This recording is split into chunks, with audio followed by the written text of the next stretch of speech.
Hello 9th class, how are you all? Yesterday video, our last statement was I made friends that day. यानी कि उस दिन मैंने मित्र बनाए। यहाँ तक हमने कल तक लिया था, हम आज देखेंगे।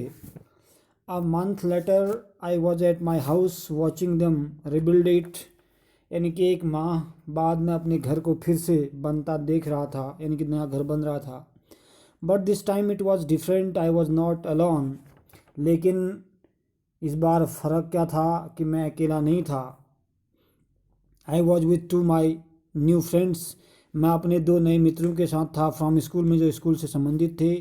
It took a fire for me to stop focusing on my feelings of insecurity and open up to all the wonderful people around me. यानी कि मैं अपने दो नए स्कूल के मित्रों के साथ था। अपनी सुरक्षा के भाव, अपना ध्यान केंद्रित होने से हटाने के लिए और अपने इर्द गिर्द के अद्भुत लोगों से खुलने के लिए एक आग को लगाना पड़ा। Now I was sitting there watching my house being rebuild when I realized my life was doing the same thing. यानी कि वो कहते हैं कि अब मैं वहाँ बैठा अपना नया घर बनता देख रहा था, जब मैंने महसूस किया कि मेरा जीवन भी वही काम कर रहा था, अर्थात मेरे जीवन का भी क्या हो रहा था, पुनः से निर्माण हो था, रिबिल्डिंग हो रही थी। यानी कि मैं रियलाइज़ क्या कर रहा था, मैं माई life was doing the same thing. यानी कि मेरा जीवन भी एक नए तरीके से क्या हो रहा था, प्रारंभ हो रहा था। While we sat there on the curb planning my new bedroom, I heard someone walk up to me from behind and say, "Does this belongs to you?" When I turned around to see who it was, I could not believe my eyes. यानी कि जब हम रुकावट पर बैठे मेरे नए सोने के कमरे के बारे, यानी कि उसके बारे में रूपरेखा बना रहे थे, तो किसी ने पीछे से अपने पास आते हुए कहते सुना मैंने, क्या यह तुम्हारी है? जब मैंने पीछे मुड़कर देखा कि कौन है, तो मुझे अपनी आंखों पर बिल्कुल भी विश्वास नहीं हुआ। क्यों नहीं हुआ विश्वास? I could not believe my eyes कह रखा है, यानी कि मुझे अपनी आंखों पर विश्वास नहीं हुआ। अ वुमन वॉज स्टैंडिंग, एक महिला खड़ी थी, डियर होल्डिंग माई कैट, उसके हाथ में मेरी बिल्ली थी। यानी कि जो बिल्ली मेरी खोई थी वो बिल्ली उसके हाथ में थी। और I left of and grabbed her out of the woman arms, कह रहे हैं कि मैंने उछला और झपट कर उसकी बाहों से वो बिल्ली को मैंने अपने पास में ले लिया। I held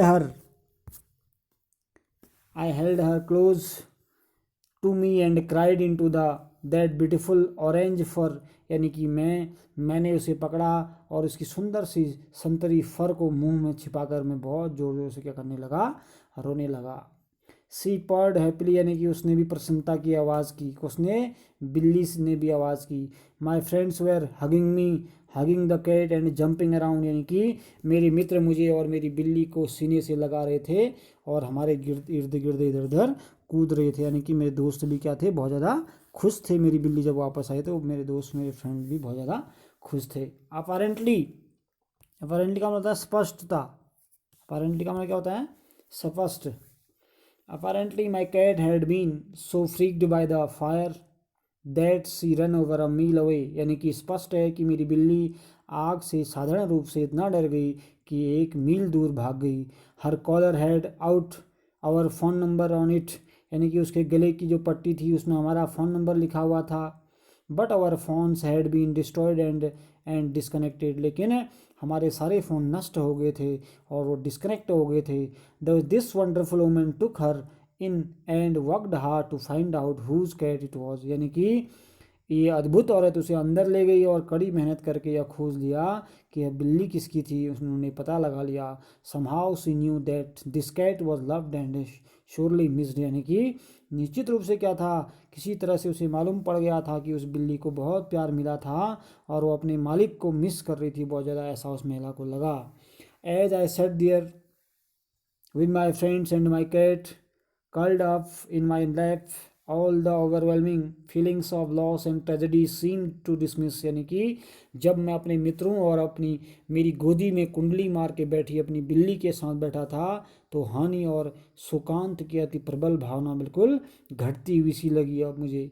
I felt gratitude for my life, my new friends, the kindness of the stranger and the Lord loud पर ऑफ माई बिलवड कैट, यानी कि वो कहता है कि मैं जीवन का, अपने नए मित्रों का, अजनबी की दयालुता का और अपनी प्यारी सी बिल्ली की प्रसन्नता भरी आवाज़ का आभार महसूस कर रहा था।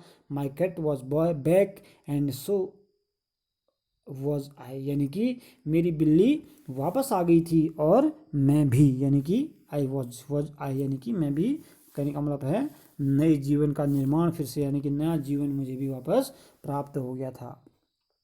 तो आज ये चैप्टर हमारा लगभग क्लोज हो गया। कुछ वर्ड मीनिंग्स इसमें दे रखे हैं, जैसे आपका इधर वर्ड दिया है स्टोकिंग द फायर, इसका सिनोनिम आगे लिखा है feeding and tending the fire. दूसरा वर्ड है जॉम्बी, यानी कि डल एंड एपैथेटिक पर्सन बोलते हैं। सीरियल एक आया जिसको बोलते हैं स्ट्रेंज। मिलिंग अराउंड लिखा है moving in an aimless manner. सोब लिखा है ऐसा चो, सोब बने होता है पुश हार्ड, यानी कि बहुत ज़्यादा धक्का देना। कुछ वर्ड्स और भी आए हैं इसमें, जैसे चैलेंज वर्ड है जिसको बोलते हैं ललकार। इन्वॉल्व जो शब्द है इसको शामिल होना बोलते हैं। इनहेल्ड अंदर सांस लेना, एक्सेल को बाहर बोलते हैं, ठीक है ना। रिगार्डलेस एक शब्द है जिसको बोलते हैं बिना परवाह के। हॉरर एक शब्द है भय से कांपना। वायर्ड इसको बोलते हैं विलक्षण। रिफ्लेक्ट्स में प्रतिबिंबित करना। और नंदीलेस है फिर भी कहते हैं। आइसोलेटेड में होता है बिल्कुल एकांत। वेनिस का मतलब होता है गायब होना। स्मोक मने बिल्कुल ख़त्म हो जाना।